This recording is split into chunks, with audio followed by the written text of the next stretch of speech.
CTV Calgary, local breaking news. Good afternoon. Calgary's Jewish community gathered at City Hall last night for the second night of Hanukkah, just days after a deadly attack at a Hanukkah event in Australia. The Premier used the ceremony to condemn anti-Semitism and to reassure the community. Anti-Semitism in all its forms is absolutely unacceptable. Alberta is and will always be a safe home for the Jewish people.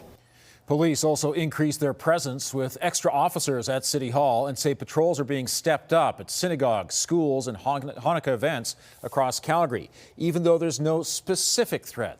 The heightened security comes in the aftermath of a mass shooting at a Hanukkah event in Australia where at least 15 people were killed. Jewish community leaders said the attack was devastating, but emphasized the importance of continuing to gather and to celebrate even in uncertain times. A protest had been planned to take place at City Hall last night during the lighting, but was canceled out of respect. I think for many of us in the Jewish community, we felt like our way of life is being attacked. Sending a signal that hate isn't welcome here in Calgary, it isn't welcome at City Hall, it isn't welcome anywhere. Meanwhile, Australian leaders are promising immediate changes to their already tight gun laws after that attack, which left dozens injured. The UCP government is pledging to close Calgary's supervised consumption site next year.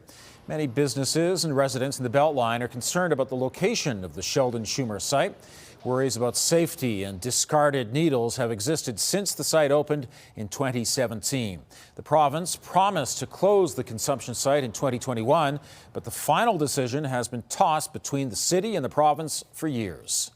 We haven't received any formal correspondence on the operations of the Sheldon Schumer supervised consumption services, but that said, we're fully expected to have a seat at the table to be able to work through what that transitionary period might look like, timelines, and how we can step up to ensure that there's continuity of services provided.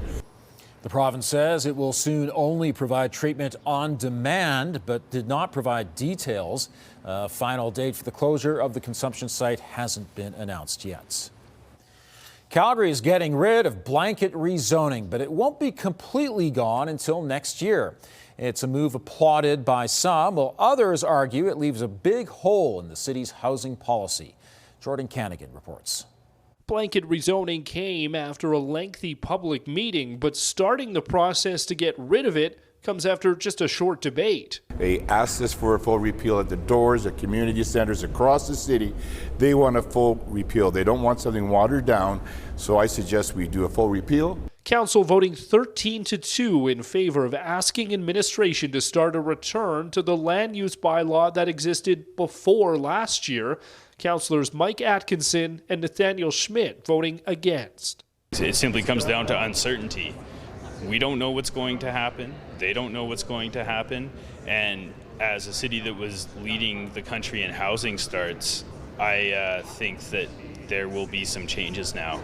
Blanket rezoning was passed in 2024 to make it easier to put up a row home or townhome, but hundreds of people spoke about concerns the changes could mean to the character of their community. What we saw is that the previous council didn't listen to people. They ignored what people were saying, and that just contributed to issues. What it did is it polarized the council. That division could continue.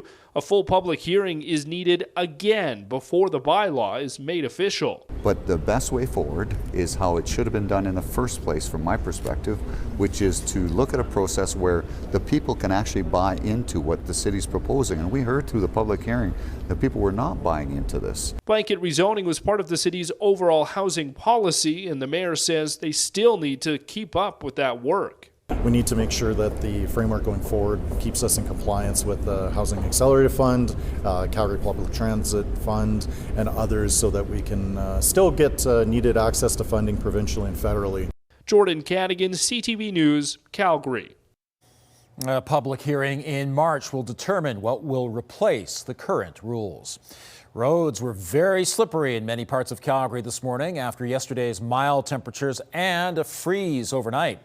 Just after 10:30 this morning, a pickup truck lost control on the off-ramp from northbound Stony Trail onto westbound 16th Avenue Northwest. The vehicle ended up precariously on its side on an embankment. Firefighters carefully removed the driver from the truck. The driver was taken to hospital, but injuries are not believed to be serious. People who own a second home in Canmore are pushing back against the town's vacancy tax. People spending less than 183 days per year, with 60 needing to be continuous, will pay an additional 0.4% in municipal property tax. The town expects it will generate around $10 million in revenue, which will be used to fund non-market homes to help address the housing crisis.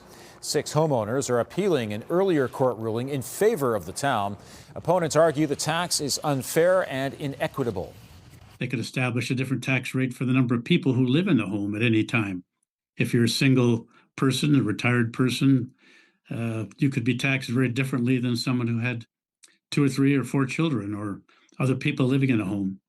So it's a very dangerous precedent that the town of Canmore are attempting to establish. Canmore's mayor says the town's housing issues have to be addressed, and this new tax allows them to do that. It's a win-win for aspiring chefs and a local charity. This is the second year for the Blue Flame Kitchen's Feed It Forward program. People taking cooking lessons and their meals are sent to the Radiance Family Society, a shelter for local families in crisis. Last year, the program provided 1,900 meals for a family of 4. Oftentimes in their healing journey, they're doing counseling, they might be in court looking for a job, just trying to heal and parenting through trauma.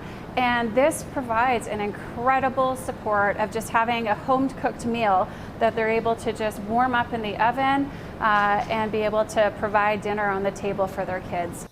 This year, the Blue Flame Kitchen will also be providing Christmas dinners for the 24 families at the shelter. A Calgary fitness community is putting its muscles to work this holiday season, raising money to support local families and veterans in need.